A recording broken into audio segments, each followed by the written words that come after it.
Number one, we are going to express each phrase as an algebraic expression. Let's do the first one. It says 10 plus. So this is the number 10 plus. Then it says the product of 38 and a number g.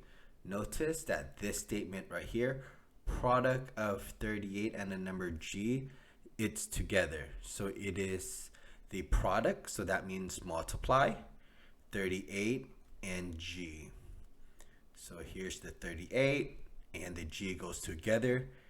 When the number is next to the letter, they're multiplying together. And here you go. This is 10 plus 38g would be the solution here. Next, it says 6 less than the quotient of 2 and a number f. Notice here, it says less than. So that means it's going to be negative 6. Because 6 less than, which means negative 6.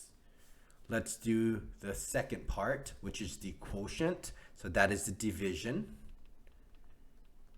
2, which is going to be the top number, and a number f, which is going to be the bottom number. So let's do that. 2 divided by a number f. That is the quotient of 2 and a number f. Then we are going to have the 6 less than next to it right there. Next, 7 more than the quotient of 26 and a number s. Understand that the 7 more than, it is a plus 7.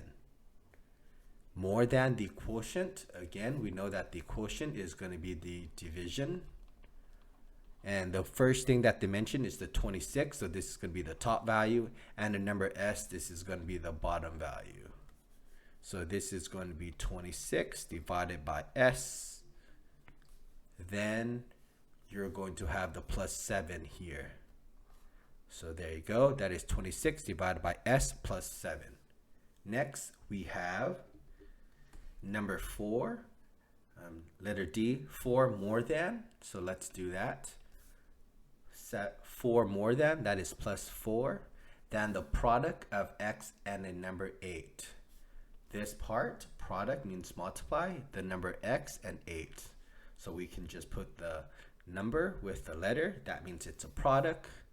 Then we bring down the plus 4.